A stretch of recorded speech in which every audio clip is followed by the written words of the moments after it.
Okay. I'm up in a separate screen, and then I can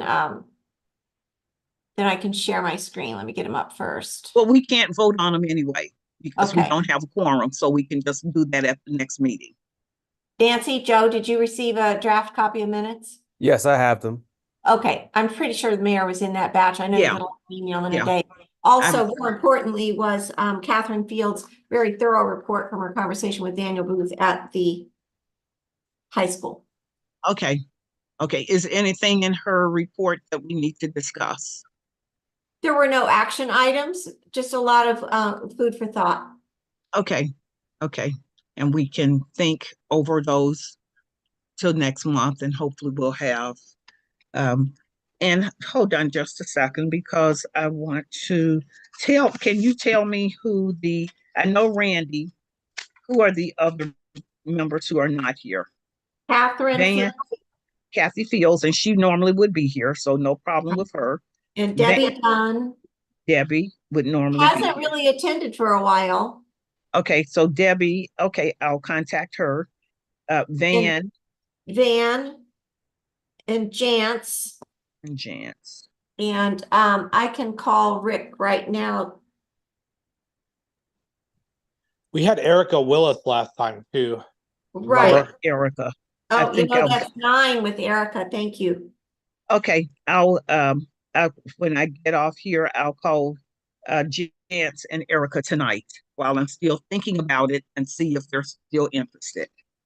So my agenda missed Erica. The minutes had her on it, but somehow I didn't get her on this agenda. Okay, no problem. There is a Rick attending. So is it Rick Pearson? Yes. Okay, let me move him to being here. There are 2 other people attending.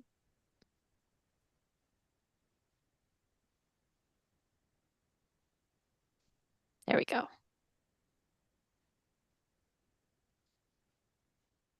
Can you hear me and can you see me? Rick Pearson. Yes, we can hear you. I'm on my wife's Chromebook that I've never used before. So, okay, Rick, lower it. There we go. Lower it a little bit so we can see you. We can see you now. So, is Rick a member of the board? Yes, he is. Okay, Rick, before we go further, because I don't think I've met you, could you introduce yourself to the board? Name's Rick Pearson. I'm from Murfreesboro. Lived here all my life. Randy Auksher asked me to be on this last fall, and here I am. You're with the engineering department at SIU, is that correct? I work in the physical plant, facilities maintenance. Is basically what I do. Facilities maintenance management's a better way to say it. So, okay, very good. Well, welcome. And I'm Carolyn Harvey, mayor of Carbondale, and I've been on the board since its inception. Everybody else want to introduce themselves? So I'm Joe Smith. I actually work at the university as well. I'm a professor in philosophy and Africana studies. And I've been on this board, I think, for the last about 2 years. Nancy?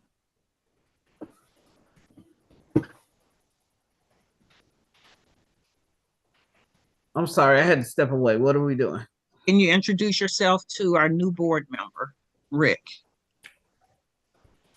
Okay. All right, Rick. My name is Nancy Maxwell. I've been on this board since its conception. And is there anything else I'm supposed to be saying? Whatever you want to tell him about yourself.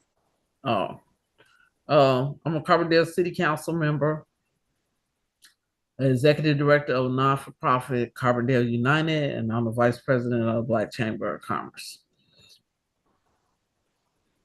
Okay, did I miss anyone, Joe? You've met him, of course. Anyone else? Joni?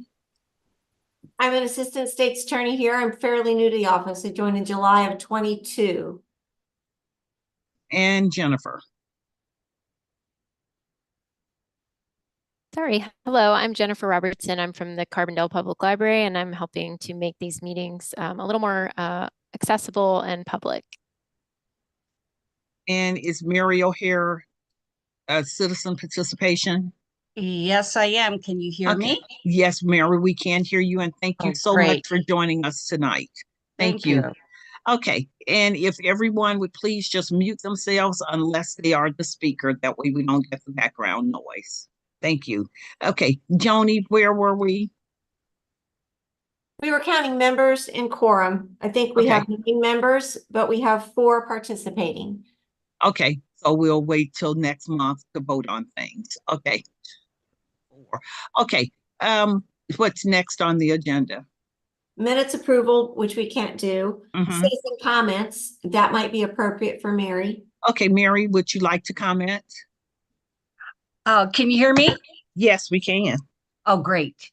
I just had a question regarding a Zoom conference that occurred it may be a year, 2 years ago on the restorative justice program that the state's attorney facilitated. And it was about an hour and a half program where he discussed a restorative justice program that was being started in Jackson County. I believe it got some of the federal, is it FERPA money during COVID. And I'm just wanting an update on the program. I'm interested in how many people are participating, cases that they've handled, what kinds of special needs they might have. I don't know if there's anybody there that can answer my question. Is this state's attorney there? Yes, he is on the call. Oh, okay. Joe or Joni, do you want to address that or? Sure. Okay. Sure, I can address that. First off, thank you for the question. I hope that coming up we can get more people to come on and participate. I think it's just going to grow. So I appreciate the Carbondale Library for allowing us to have the forum and taking that responsibility and that duty on. And I hope that we can get some more people on and ask questions like this. It's a good question. Thank you for asking that. We did have a Zoom a while back about restorative justice. I think I had another speaker on there to talk a little bit about it. We did never applied for any type of grant for that through our office. Now, there were 2 community groups that had applied for grants to use funds, grant money to assist them in doing the counseling and the actual restorative justice parts of the program. But for us, we don't really have a funding need, and a lot of restorative justice programs don't have a funding need on the state's attorney side of it, because we have prosecutors available in the administration available. The restorative justice part really just takes time from the prosecutor's office. So we never applied for grants or any kind of federal funding specifically to our office to do that. But we did create 3 different programs. The first one was kind of a homegrown informal restorative justice, which had to do with me running it with some community groups. And that had mainly to do with guns. So that was for possession of guns or individuals who were with people that were arrested for possession of guns. That one, we've had a total of 31 participants since we started it. I think Carbondale United and Darlene York Anderson with her group both were groups that worked with us. I know Van from Carbondale United. I think Nancy Maxwell might have been involved in 1 or 2 of the discussions. They work pretty well. We would have them come into our office, meaning the young man. Usually they're adults in this case. They're ages 18 to, I think we've done as the oldest 25 or 26. They come into the office with their attorney, with somebody from a community organization. I know Van has done several of those from Carbondale United. I think Nancy might have sat in on 1 or 2 or more, but mainly it's Van and somebody from the organization with Darlene York Anderson. We also have, so that usually what we call them as like a violence interrupter or somebody from the community. myself, another attorney, a victim advocate, sometimes the parents of the individual too, or somebody who will vouch for them. So far of the 31, we have 4 of them who have recidivated. All of the rest we haven't heard from since they had their charges either lowered to a misdemeanor or nollied. So what we call nollied or temporarily dismissed with the ability for us to bring them back. So that program is very good. It's still going. We just haven't had a lot of those cases in the last 6 months.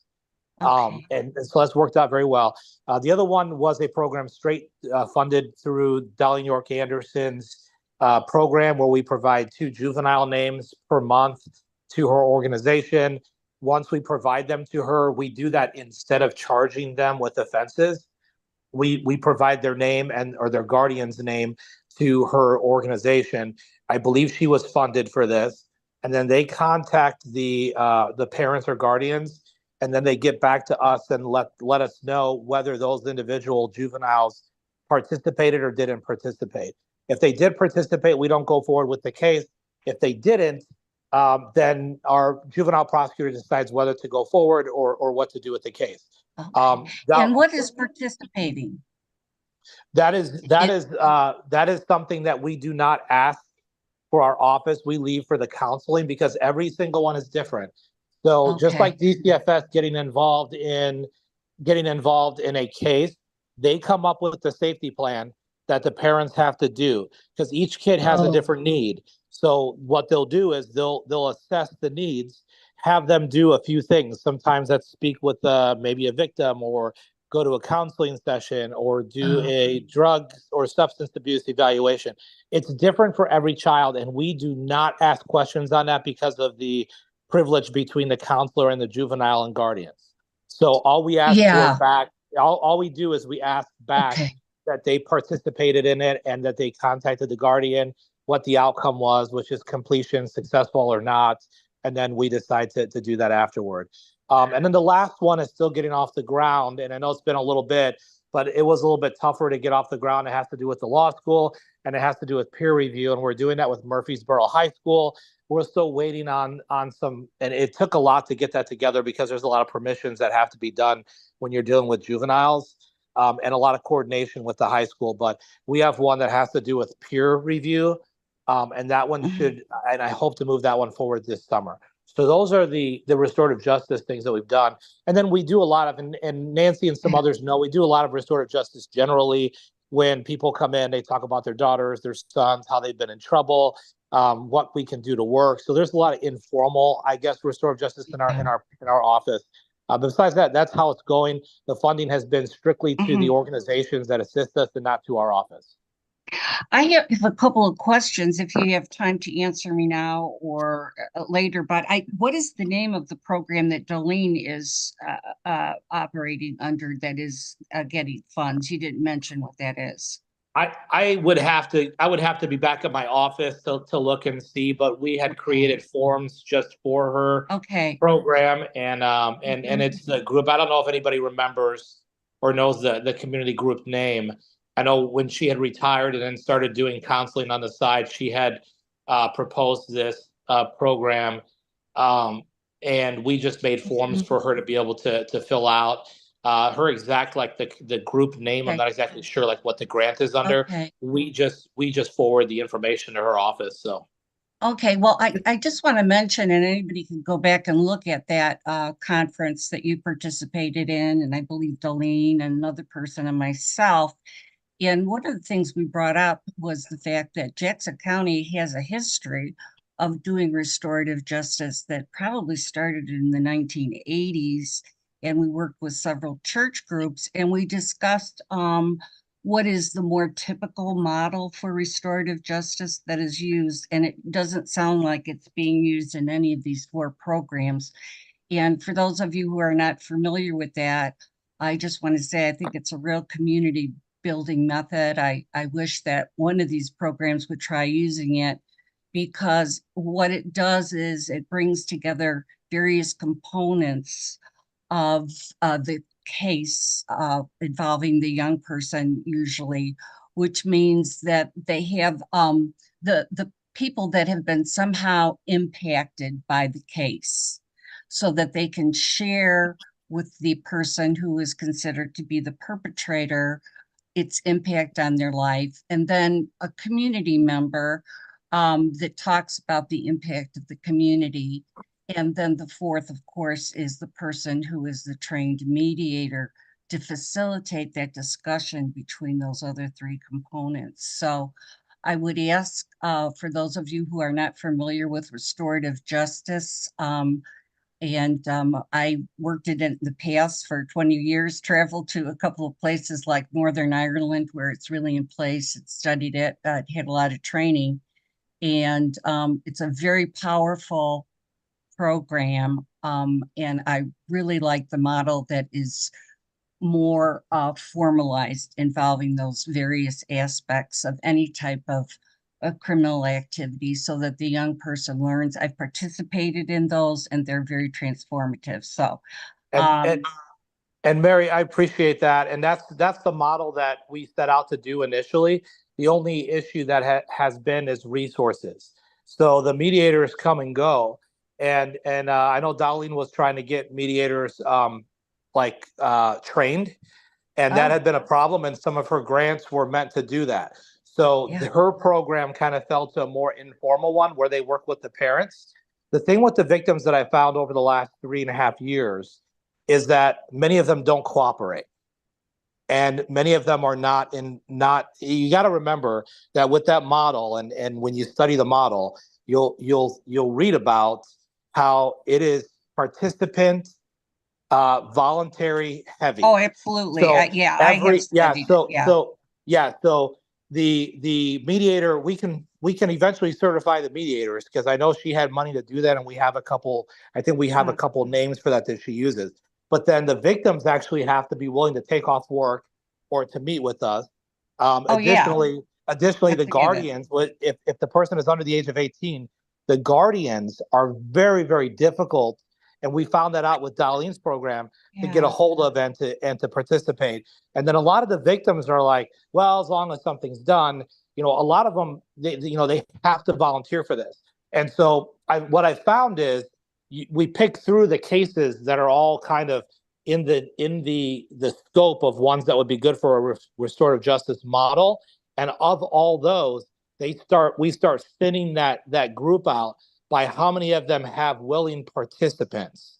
The ones that the ones that fit the model, it's very difficult to find ones that are in there. And we're not busy enough like a big city.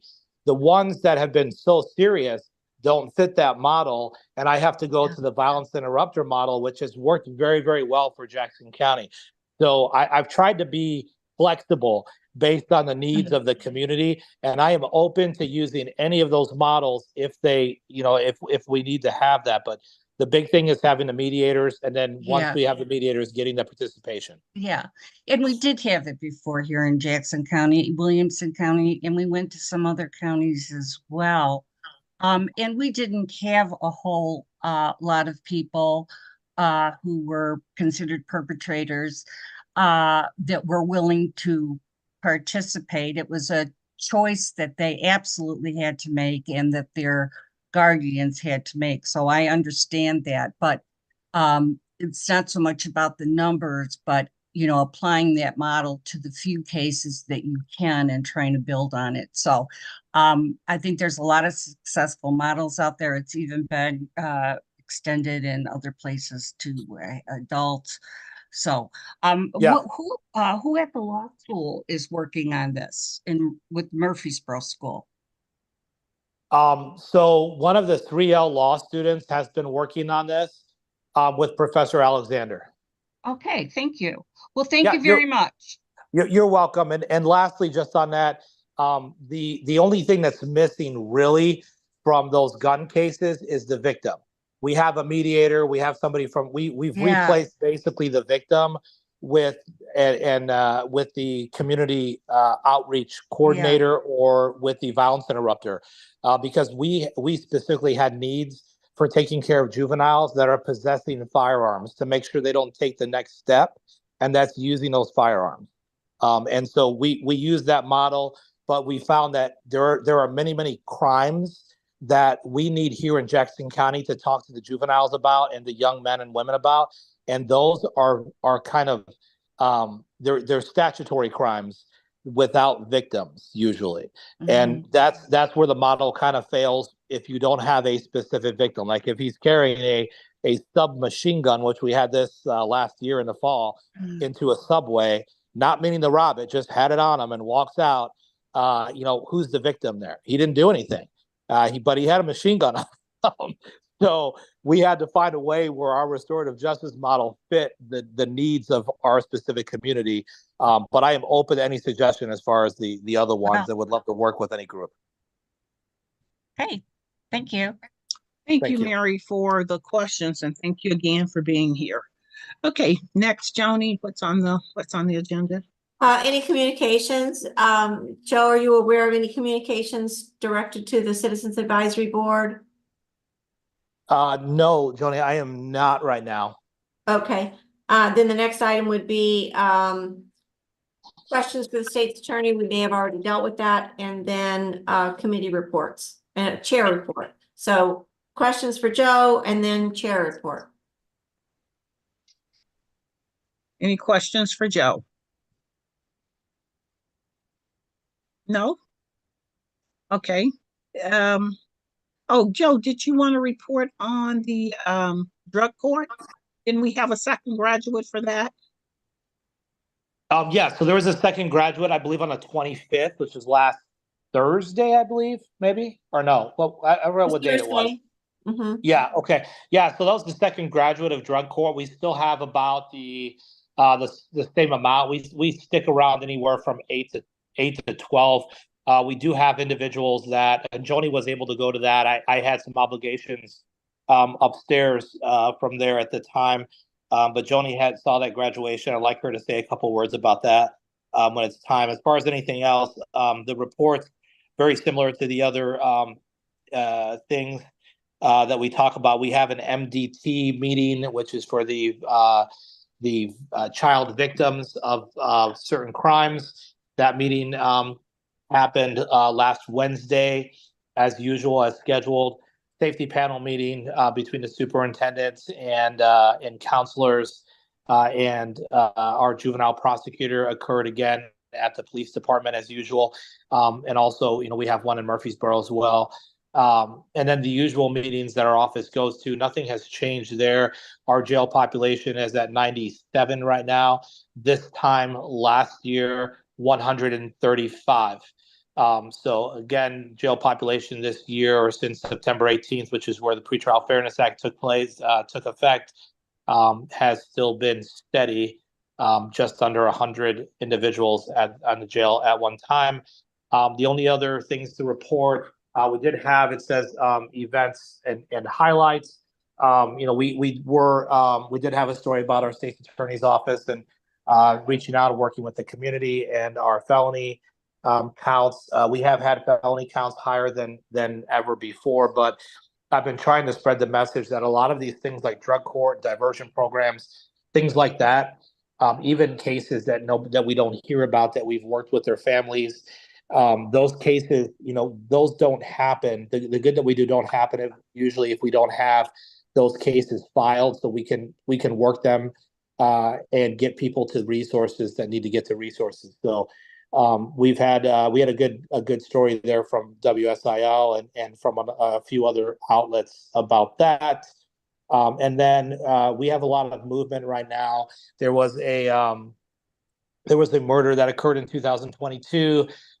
Just charged that person, another person this week in that same case for accountability. That was a 2022 murder in Carbondale. We have two.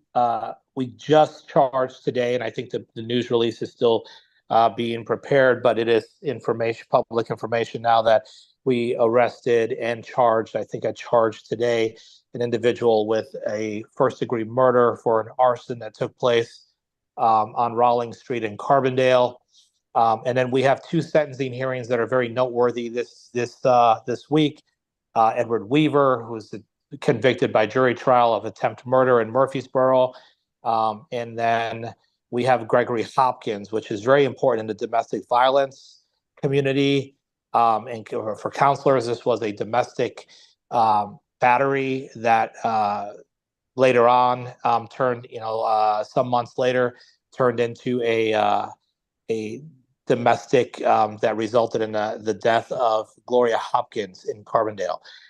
He was convicted of murder, and now I believe I'll be doing the sentencing hearing this Thursday at 1 o'clock. So those cases are up, and those will be in the media this week and next week, I believe. So that's all I have from the State Attorney's Office. Okay, thank you. Any other committees need to report out? I did attend the Mental Health Collaborative Task Force. It continues to be hosted at the Carbondale Safety Building, the police department. It is very well attended. It is very worthwhile. And it's an ever-growing group of people who are sharing resources, profiles, and solutions. So thank you to CPD for hosting that. Okay. Anyone else? No? Joni, have you, when you do the minutes, including a list of our committees and who's on each committee would probably be helpful for those who don't know what committee they're on, or if you want to volunteer for a committee. Okay, Yeah. so I'll just copy and paste that into the minutes from the agenda. This is really my first stab at minutes. I paraphrased from the transcript that's available on the YouTube audio link. Mm-hmm. Okay, so, and we appreciate your efforts. No problem. Well, structure is good. And the subcommittees, I changed a little bit from the March list because of who said they were willing to help out or they were not able to help out. So the Mental Health Committee, there was a mention of Margaret Howard, who's no longer on the committee. Who's no longer on the committee. So I'm not sure if there's a community advisory board. Debbie Dunn may or may not be an active member at this time. So does anyone know? She's the one that I'm supposed to be contacting today. See if she's still willing to be the chair of the Mental Health Committee. I think she was still, I think I did talk to her in passing and she was still going to be involved. So, okay. and I know Erica was going to be involved too. So. Okay, great.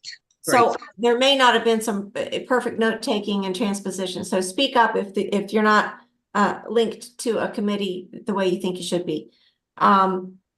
We do have a committee report submitted by Catherine Field. It was an email, a summary of a conversation. She spoke. Has everybody read this? I have not, so please. Okay. I'll hit the first sentence of each paragraph. It's very well written. She spoke with Daniel Booth at Carbondale High School. He's the superintendent. She was specifically bringing up the question of juveniles who'd been shooting at each other in broad daylight in Carbondale. Joe mentioned that case, I believe, last month. Daniel Booth suggested it would be nice if somebody began collecting data on the arrested youth, including the schools they attended, going back to kindergarten, their attendance records. Doing so would show a correlation between truancy and criminality. Having local data to give to professionals would go a long way to increase awareness of the problem. Local data would also show which schools need more resources to reduce or prevent truancy. So she would like to add that having shareable local data could be used to apply for grant money, train volunteers, or hire community health workers. She included a link to a prevention program being used by Quincy Public Schools that uses paid community health workers to make those connections. So that was a thoughtful interview of a local stakeholder. Daniel Booth actually attended the collaborative mental health task force for the first time that I've seen him in a year and a half, and said he intended to come back often. And so if anybody knows of someone who's writing grants or compiling data or has somebody who wants to gather that data and share it, there is a need. Okay. Anything else?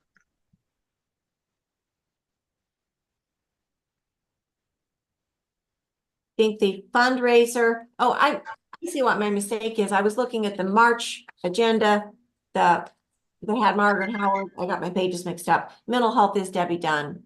That's just me looking at the wrong page. And then fundraiser, Randy, Rick, Van, and Erica, we're going to continue to put their heads together for what, when, how, where, why. So. Unfinished business, we're really kind of just resurrecting this body and focusing on action items, maybe a narrow group to begin with, and appreciating the sharing of information from Joe. The drug court, the graduation was inspiring because the young lady who graduated could not have narrated a more appropriate thank you message. It was impromptu. She's a person not of, an advanced degree in any field, but it was really kind of the poster child statement. She couldn't have done it alone. It changed her life. Now she's helping her children, and she's been able to procure employment as an engagement specialist for substance abuse. So, Oh, great. I wish I had a transcript of it because it was all of the talking points you would want for the success in a drug court program. I think it was really reassuring for everyone there that yes, it does matter in the long run, because it is a long process and sometimes it doesn't look like there's progress being made, but it's a celebration of each person's individual commitment. So yeah, I was impressed. Okay.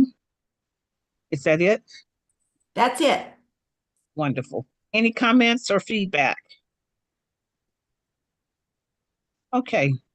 So next month, when we meet, we'll have the list of committees. If you're on a committee, please try to have a meeting. If you're not on a committee, please volunteer to be on a committee. Also, Joe, do you have any, we're supposed to be 13 members. Do you have any other names, or do you still need suggestions for committee members? I still need suggestions for committee members. There's a couple people on the bubble right now that I'm working with to come in and do that. And then I'm also asking for everyone to get the word out and us to get more, citizen participation with each meeting going forward. Okay. Okay. I'm just glad to see that we are meeting and trying to do something. If you have suggestions for the board, please get the names to Joe. Make sure that they are interested though before, or at least halfway interested or curious before sending them to Joe. That way he doesn't waste a lot of time if it's not going to be productive. And Joe, do you know what slots we need people for? Like originally it was supposed to be so many from each different area. I think we're pretty heavily weighted for the Carbondale and the SIU community. Rick has helped us push into the more rural communities. We don't have anybody really representing the northwest part of the county, which is a very politically strong, the Ava, Campbell Hill, there's a lot of agribusiness. There's a lot of employment at the Chester Correctional Facility. So if anybody knows somebody from the Ava, Campbell Hill, North Route 3, that was a demographic that Randy said we haven't really got a voice for. And they don't have to be employed in the corrections industry, but many of the people that live in that part of the community are either agribusiness or involved in the corrections world. Okay. Okay. So talk to your friends, your neighbors, your coworkers, and see if we can get a full board going. Joni, you're mentioning that area up in that county. I know a few people up there that might be interested. I'll put some feelers out, and they'll probably talk to listen a more to few. you because they recognize you and your name and your family. Exactly. They would just Yeah. a cold call from somebody on the third floor. They'd probably just think it's a scam. Yeah. So Rick, you're probably, thank you. I think you're the one. It might run them off too if I ask. Well, I don't know. You're pretty persuasive. How's the baseball season going? Oh, it's rained out today. Okay. So he had a game today, but it got rained out. So I'm And actually it really sitting rained in. out, not just iffy. That is correct. So Okay, well, other than thank you, that, everyone. Sometimes you can't see the progress you're making because it's very, very small steps. But I can tell you from the third floor, the dedication of all the staff and admin staff to the big picture is a daily slog and a daily grind, and everybody's doing the work. Very good. Okay, is there anything else, any new business we need to discuss? Any old business we skipped over? So I didn't hear it. What was the how was the event at SIU last week?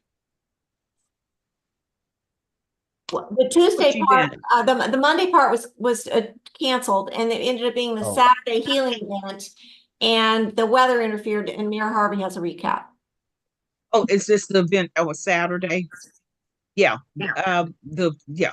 It was not very good turnout because of the weather. I'm assuming it was raining. And when I got there at 11, I left between 12 and 12:30, and we maybe 20 people had shown up. That includes those unhoused people who came for the free meal. Okay. Yeah. So not very good. And Diana did say that whatever food wise that they had left over, she would take to the warming center. Lunch was provided by Jimmy John's. Yeah. And there were awards for the Survivor Empowerment Center, and what's the other one? Oh, and for Susie Tolliver, who is the retired crime victims advocate, I believe, for the city. Mhm. Any other questions?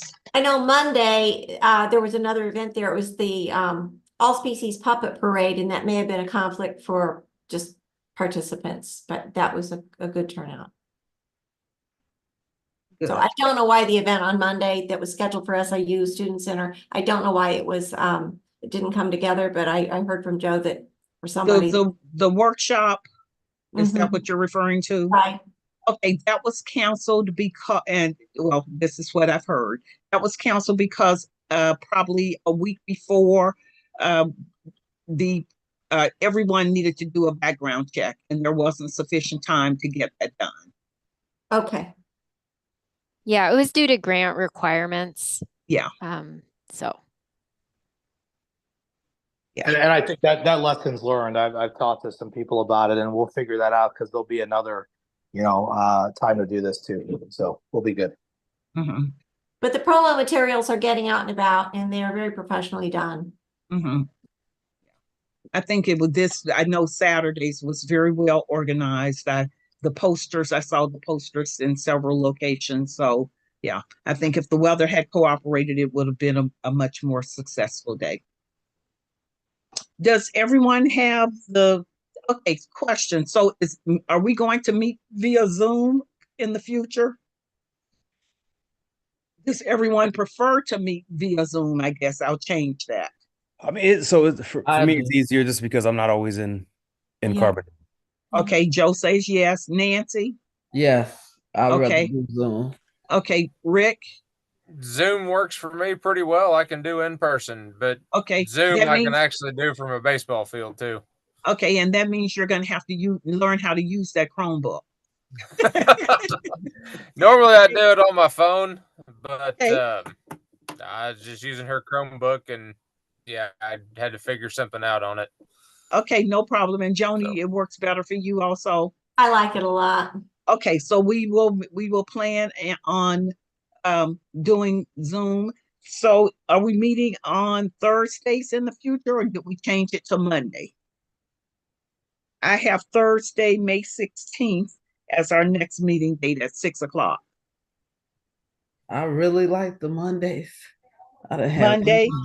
any bumps. Thursday has become a full day of meetings.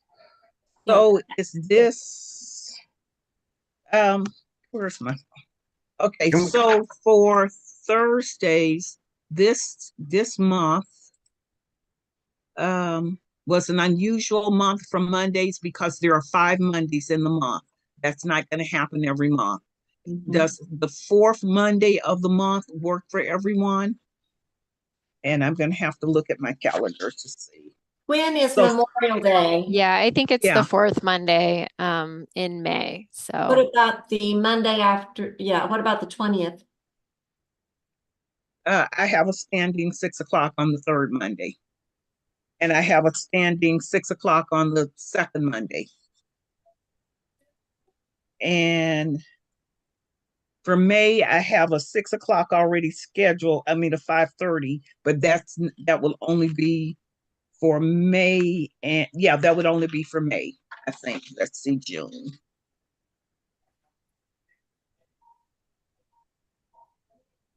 Yeah, I've got something already on the first Monday for May and June.